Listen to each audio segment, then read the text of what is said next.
Bonjour à tous et bienvenue dans cette vidéo. Aujourd'hui on va se demander si le fait d'avoir un marché ultra concentré sur le S&P 500, en plus de la vidéo que je vous ai fait précédemment sur le pricing d'une potentielle récession qui devrait potentiellement intervenir, si voilà le fait que le marché soit concentré nous pose un problème, peut poser des problèmes justement à l'économie, et est-ce que cela justement pourrait être grave ou est-ce que ça ne pose absolument aucun problème et on peut continuer comme ça.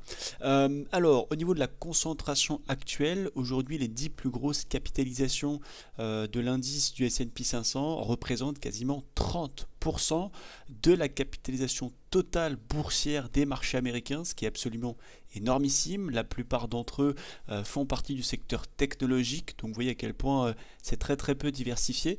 Et comme on le voit sur ce graphique, la dernière fois que c'était arrivé, c'était en 1962, et même justement durant le sommet de la bulle internet des années 2000, dont on a parlé justement de la vidéo d'avant, les 10 plus grandes capitalisations du S&P 500 et du Nasdaq ne représentaient que 20% de la totalité des marchés américains. D'accord, donc on est sur un sommet quand même assez important, un sommet que nous n'avions jamais atteint depuis 62.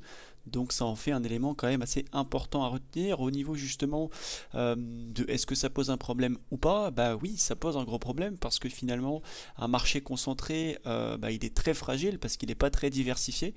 Quand vous avez un marché qui est diversifié, c'est comme si vous aviez vraiment un tabouret avec 4 pieds finalement. Il y a un pied qui tombe, c'est pas grave, on peut tenir en équilibre sur les 3 autres, puis là finalement on est vraiment sur 2 pieds si ce n'est que sur un pied. Donc si on a un des pieds du tabouret qui vient flancher ou qui vient se casser, ça pourrait poser des très gros soucis. Donc on peut lire que dans un marché diversifié, si une entreprise publie des mauvais résultats et que l'action chute, l'indice dans lequel elle est située se porte toujours bien. Actuellement, Nvidia baisse, le S&P va forcément subir, il va forcément baisser. Nvidia avait publié ses résultats, je crois, en début d'année, et le S&P avait littéralement explosé à la hausse après la récupération d'une tiers sur les marchés. Donc vous voyez à quel point là le S&P ne tient que sur le dos de Nvidia et sur le dos de très grosses entreprises technologiques avec lesquelles elle peut correspondre. Et donc justement voici un petit peu plus de détails de pourquoi ça poserait un problème, parce qu'en fait il y a un problème qu'on appelle systémique. Alors qu'est-ce que c'est un problème systémique? C'est que par exemple si une grande banque va faire faillite, ça peut entraîner ce qu'on appelle une crise de liquidité, de confiance dans le secteur financier, qui va pouvoir affecter la totalité des autres institutions présentes. D'accord ? Quand on parle d'entreprise systémique, de banque systémique, on parle vraiment d'une entité qui, si jamais elle a des problèmes, une défaillance, elle va avoir des répercussions sur l'ensemble du système financier, d'accord, de par sa grandeur et de par son finalement sa place dans certains secteurs ou quoi que ce soit. D'accord, c'est vraiment la maman ou le papa de la famille, d'accord, qui dès qu'elle a un problème, ça commence à poser des soucis aussi en bas. D'accord. Deuxième chose très importante, c'est qu'il peut y avoir un très gros manque de concurrence. D'accord. La concentration, on peut dire que ça réduit la concurrence, ce qui peut conduire justement à des prix plus élevés, une moindre innovation et une qualité de service inférieure. Les entreprises dominantes peuvent être utilisées pour leur pouvoir de marché. Elles peuvent aussi empêcher l'entrée de nouveaux concurrents, créant ainsi des barrières à l'entrée et consolidant leur position dominante. Alors pourquoi justement elles peuvent empêcher l'entrée de nouveaux concurrents? Tout simplement parce que c'est elles aussi qui vont pouvoir contrôler les flux d'achat et de vente des matières premières. Donc forcément, elles vont avoir un très gros impact aussi là-dedans. Et si elles commencent à voir que, entre guillemets, il y a un concurrent qui est pas si mauvais que ça, boum, on va faire monter le prix des matières premières en achetant par exemple moins, et donc ça va potentiellement pas permettre au concurrent qui a moins de moyens de pouvoir s'installer sur le domaine. On peut avoir aussi de l'instabilité de prix, parce que la concentration peut entraîner une volatilité accrue des prix. Si une entreprise dominante décide de modifier ses prix ou de changer sa stratégie commerciale, cela peut avoir un impact disproportionné sur l'ensemble du marché.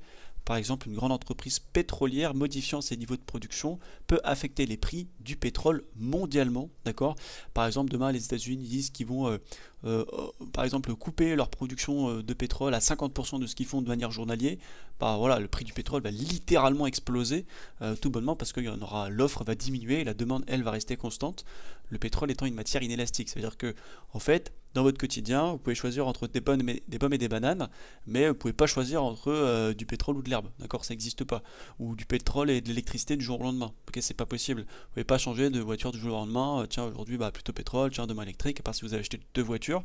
Si demain le pétrole explose de 50%, que vous avez une voiture à essence, simplement, thermique, voilà, une voiture c'est très cher, donc pouvoir d'achat ça pèse lourd, d'accord, vous ne pouvez pas changer du jour au lendemain. Dans tous les cas, c'est obligatoire de pouvoir avoir du pétrole dans le quotidien des gens, pour aller travailler, pour aller faire ses courses, pour aussi la livraison de marchandises pour les magasins. Ouais, il y a vraiment un rapport économique au pétrole et aux matières premières. On pourra en parler dans une prochaine vidéo si vous voulez. Le risque de conflit d'intérêts, donc ça je crois qu'on en a parlé, ouais c'est ça. Risque de concentration des actifs, un marché concentré peut encourager les investisseurs à concentrer leur portefeuille dans les actions de quelques grandes entreprises, augmentant ainsi leur exposition aux risques spécifiques de ces entreprises. C'est pareil, hein. Si entre guillemets vous n'avez investi que sur de la technologie et que potentiellement on va pricer une bulle spéculative sur tout ça, attention, parce que vous n'avez rien pour vous couvrir, rien pour vous hedger, et c'est pour moi une allocation de portefeuille extrêmement risquée. Si une ou plusieurs de ces entreprises rencontrent des difficultés, cela peut entraîner des pertes importantes pour les investisseurs et des perturbations sur les marchés financiers, évidemment. Sixième point, risque d'interdépendance. Dans un marché concentré, les entreprises peuvent être fortement interdépendantes. La défaillance d'une entreprise peut entraîner un effet domino affectant les autres entreprises du secteur en raison de leurs relations commerciales étroites. On va parler justement d'NVIDIA juste après. Par exemple, la faillite d'un grand fournisseur peut causer des problèmes de chaîne d'approvisionnement pour les entreprises clientes. Alors, est-ce que c'est un réel problème ou pas? Encore une fois, on a pris une source de chez Morgan Stanley. On ne va pas chercher des sources au fin fond de la Corrèze. On remarque que ici, les investisseurs, de leur côté, ils ont l'impression que la concentration, elle est trop élevée, d'accord? Car elle a augmenté très fortement par rapport à un niveau beaucoup plus bas, d'accord? D'un coup, pouf, on a eu un niveau de concentration absolument énorme qui a pris place, d'accord? Grâce justement, finalement, à l'explosion de NVIDIA. Et donc la question, c'est est-ce que la concentration, c'est la concentration qui était trop faible avant, d'accord? Et quel est vraiment le niveau correct de concentration d'un marché au final, d'accord? Est-ce que vraiment on n'a juste pas rattrapé un équilibre au lieu de créer un déséquilibre? C'est là où est la question. Et donc là, justement, sur le graphique, vous avez la concentration des différents marchés financiers mondiaux. Donc on se repère que ici, finalement, les États-Unis, qui sont juste ici, malgré justement les 10 actions les plus importantes qui pèsent 30% de l'indice, sont finalement, c'est le marché quatrième le plus diversifié, d'accord? Donc c'est quand même pas une si mauvaise place que ça. À titre de comparaison, on voit que là, par exemple, on a la France qui a pour exemple, par exemple, 10 actions françaises les plus capitalisées qui représentent, elles, de leur côté, 50% de l'indice français, d'accord? Et 60% pour la Suisse. C'est vous dire à quel point on n'est pas sur les mêmes niveaux. Et donc forcément, il y a quand même pas mal d'études qui sortent en ce moment sur NVIDIA, sur toute la surconcentration qu'on peut retrouver aux États-Unis. Et là, on a une étude de 47 marchés boursiers de 89 à 2011 qui a trouvé que le poids moyen des 10 premières capitalisations était de 48%, bien loin des 27% des États-Unis. D'accord? Donc est-ce que le marché américain est réellement ultra concentré? À l'échelle des États-Unis, il faut comprendre que la concentration, elle est effectivement très élevée, mais à l'échelle mondiale, pas réellement. D'accord?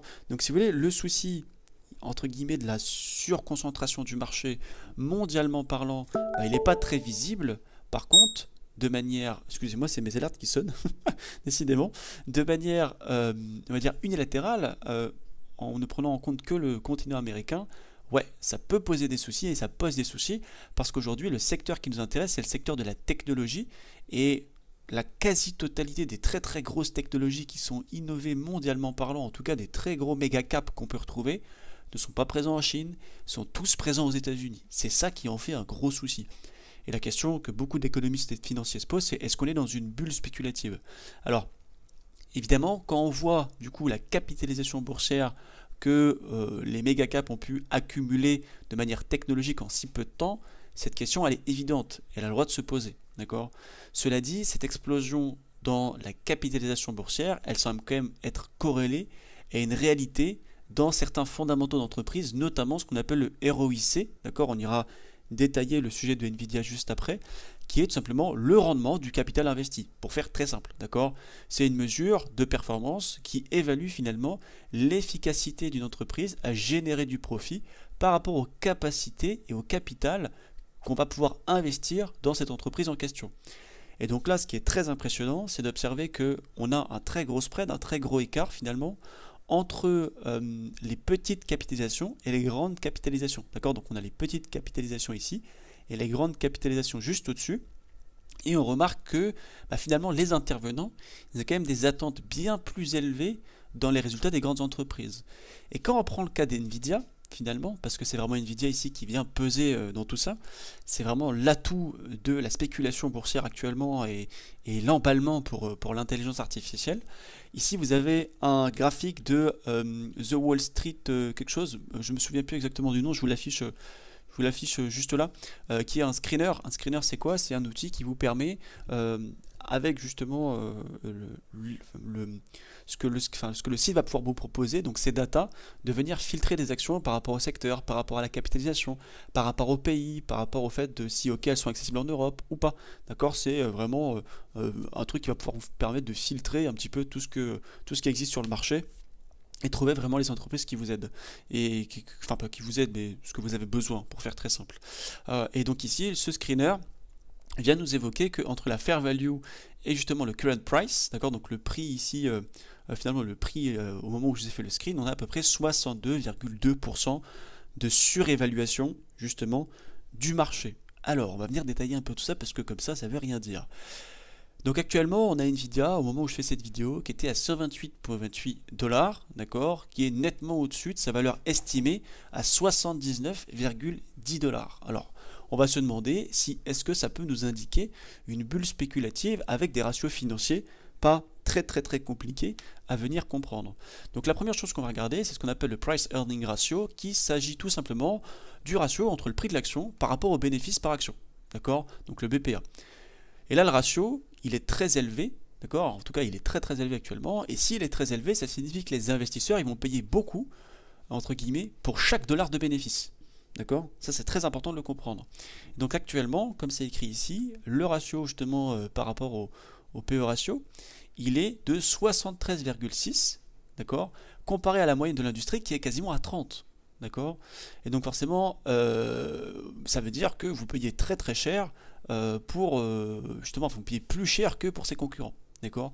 Donc ça peut déjà être un signe de survalorisation totale. C'est que par rapport justement à la moyenne et par rapport, si vous voulez, à ses pairs, donc à ses compères finalement, aux entreprises qui font la même chose que lui et qui finalement sont à peu près dans les mêmes données, bah là vous payez quasiment 2 fois plus cher, d'accord, pour Nvidia que pour les autres. Donc ça, c'est un signe de surévaluation primaire, d'accord. Deuxième point, si on compare finalement le ratio qui mesure la valeur totale de l'entreprise par rapport à son chiffre d'affaires, on se rend compte qu'actuellement Nvidia a un ratio de 35,7, d'accord, ce qui indique que les investisseurs ils payent 35,7 fois les revenus de Nvidia, à un niveau très élevé, qui suggère évidemment une forte valorisation, d'accord, c'est très valorisé en bourse. Par contre, si on le compare au premier indicateur, on se rend compte que tu payes plus cher chez Nvidia que si tu investissais chez ses concurrents, d'accord. Donc encore une fois, ça c'est de la surévaluation. Ça peut ne pas être un souci, attention, on en parlera juste après. Après, on va regarder ce qu'on appelle l'enterprise value, ok. Donc ça, c'est pas très compliqué à comprendre. C'est tout simplement un ratio qui va pouvoir justement comparer la valeur de l'entreprise par rapport aux bénéfices, avant tout ce qui va être les intérêts, les impôts, la dépréciation, les amortissements, d'accord. Et actuellement, on est à 63,1. Donc Nvidia évidemment semble beaucoup plus cher par rapport à sa capacité à générer des profits. Ça ne veut pas dire qu'elle ne génère pas des profits. D'accord? Ça veut dire que vous payez très cher, par exemple, par rapport à certains profits qui sont largement en dessous de ce que vous devez payer, mais qui ne sont pas mauvais, attention, d'accord, ça ne pose pas de souci. Mais ça, encore une fois, ça peut rentrer dans la surévaluation. Pour terminer, on va voir ce qu'on appelle le PEG, qui est le Price Earning to Growth, d'accord, qui fait partie des ratios à connaître, évidemment, avant d'investir dans une société. Et de son côté, lui, il va permettre d'établir une relation entre le prix d'une action, le bénéfice par action et le rythme de croissance attendu des bénéfices d'une société cotée. D'accord? Et actuellement, ici, Nvidia affiche quand même un PEG de 3,2, donc un ratio de 3,2, ce qui confirme évidemment la surévaluation de la totalité des datas qu'on a pu avoir. Donc ici, on voit que ces datas, elles montrent que les investisseurs payent un prix élevé en espérant des bénéfices futurs importants. Et donc, si forcément ces attentes elles ne sont pas atteintes, bah, les prix pourraient faire chuter brusquement, excusez-moi, n'importe quoi, le marché, ce qui pourrait évidemment créer des turbulences économiques assez importantes. Maintenant, on va essayer de se poser une question simple, c'est quelle est la place de Nvidia finalement dans tout ça, d'accord? Parce que c'est bien, on discute de plein de choses, mais voilà, quelle est réellement la place de Nvidia dans tous ces sujets? Et finalement, à quoi ça sert Nvidia? Parce que c'est bien, on connaît les cartes Nvidia pour jouer aux jeux vidéo, tout ça c'est cool, mais à quoi ça sert? Il faut savoir que Nvidia c'est et a des capacités diverses en ce qui concerne l'intelligence artificielle, notamment l'avènement de tout ce qui va être le calcul. Parce que oui, l'intelligence artificielle demande énormément de ressources informatiques pour pouvoir fonctionner avec rapidité et efficacité. Et donc Nvidia de leur côté, ils proposent beaucoup de services, donc notamment tout ce qui va être le plus graphique, d'accord. Essentiellement pour l'IA, c'est plus forcément, ils vont accélérer les calculs nécessaires pour tout ce qui va être l'apprentissage machine, le machine learning et les réseaux neuronaux, d'accord. Ça c'est hyper important que ça aille vite et c'est extrêmement essentiel finalement au développement du secteur. Deuxième point, tout ce qui va être les plateformes de logiciels, d'accord, qui vont pouvoir permettre de développer et de créer des applications plus efficacement, d'accord, donc des logiciels simplifiés qui permettent d'accueillir ce genre d'innovation ou ce genre de création sectorielle. Troisième point, tout ce qui est les data centers, parce que oui, évidemment, le machine learning, toutes les informations qui vont collecter, etc., ça doit forcément être traité, et ces grandes quantités de données, elles doivent être stockées, d'accord. Voilà, troisième très grosse activité d'NVIDIA. Et donc, quatrième activité, l'automobile et les robots, dans le sens où ils vont développer des technologies pour les véhicules autonomes et la robotique, utilisant évidemment l'IA pour améliorer la sécurité, l'efficacité et le confort. À noter que l'IA dans une entreprise, ça a une très grosse place, d'accord. Ça permet une automatisation des tâches répétitives, d'accord. Donc l'IA peut gérer des tâches administratives ou de traitement de données, libérant ainsi du temps pour des tâches à plus forte valeur ajoutée. L'analyse prédictive, les algorithmes d'IA peuvent prévoir les tendances de marché, aidant à la gestion des stocks et améliorer les stratégies de vente. Tout ce qui va être le service client, les chatbots en support 7 sur 7, 24 sur 24, qui vont pouvoir améliorer l'expérience et surtout réduire les coûts parce que vous engagez moins de personnes. C'est l'IA qui va permettre justement de répondre aux questions essentielles et les plus simples. Quand c'est des questions plus complexes, on vous envoie directement vers un agent qui justement est un humain et vous répondra directement. Et dernier point, tout ce qui va être l'optimisation des opérations, dans le sens où l'IA finalement elle peut vraiment venir optimiser les chaînes d'approvisionnement, réduire les coûts et améliorer la production grâce à tout ce qui va être l'analyse de données en temps réel et une vitesse absolument phénoménale. D'accord. Donc forcément, pour une entreprise, ça a plusieurs atouts. Accroître sa productivité, réduire ses coûts et rester compétitif dans un marché en évolution évidemment constante. À noter que la hype justement autour de l'IA, elle rappelle quand même l'effervescence un petit peu de la bulle internet des années 2000, où justement à cette époque les entreprises technologiques elles promettaient entre guillemets des révolutions numériques qui attiraient forcément des investisseurs de manière massive, mais beaucoup n'ont pas du tout atteint les résultats espérés, ce qui a provoqué un crash total. D'accord.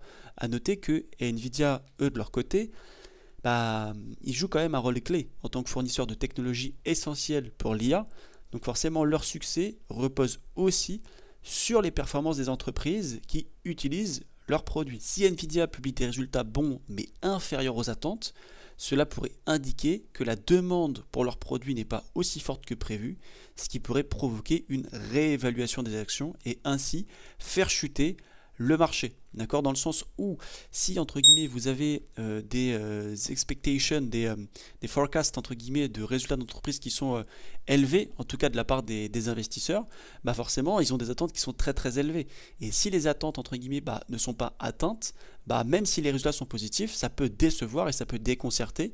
Et les investisseurs les plus aguerris se diront ok, on est sur le plus haut du marché, on va commencer à vendre nos actions parce qu'à mon avis la tendance va se calmer, l'IA est de plus en plus entre guillemets répandue. Donc voilà, c'est bon, on a eu le premier train, maintenant on va commencer à se calmer, sortir de nos bénéfices. Deuxième point très important, c'est que quand la valorisation elle est élevée, avec une évaluation forcément élevée, Nvidia doit constamment surpasser les attentes, sinon les investisseurs peuvent tout simplement réévaluer la valeur de l'entreprise et même potentiellement vendre leurs actions, ce qui pourrait avoir un aspect baissier sur le prix et limite un peu dramatique, d'accord. Parce que quand vous passez d'une capitalisation de 1 million à 2 millions, c'est ok. Quand vous passez de 10 milliards à 15 milliards, le jeu est plus le même, d'accord. On n'est plus du tout sur les mêmes échelles de prix.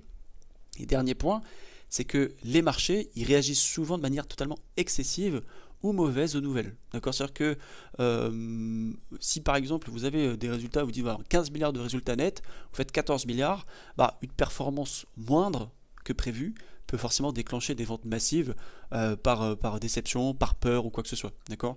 Donc forcément, cette dynamique, elle rappelle la bulle Internet des années 2000, où justement les entreprises, malgré des très bons résultats, ont vu leurs résultats d'action chuter en raison de l'écart entre les attentes et la réalité que l'entreprise a pu tout simplement proposer. Voilà. En termes de conclusion, on peut comprendre qu'un marché concentré, c'est décidément mécaniquement un marché plus risqué. Si une entreprise représentant beaucoup plus l'indice entre guillemets plus de mauvais résultats, c'est tout le marché qui va corriger, d'accord? Parce qu'il y a une interconnexion entre toutes les entreprises du secteur. Mais quand une entreprise attire beaucoup de capitaux, c'est généralement car elle délivre de meilleurs résultats que la moyenne. En tout cas, c'est grâce à cette concentration élevée que les marchés américains performent autant cette année, d'accord? Donc j'espère que cette vidéo vous a plu, que tout est compris, en tout cas par rapport au sujet de base et l'exemple qu'on a pris par rapport à Nvidia. Je vous souhaite de passer une très bonne journée, une très bonne soirée suivant l'heure à laquelle vous allez voir cette vidéo et on se retrouve dans un prochain contenu. Salut tout le monde, ciao ciao!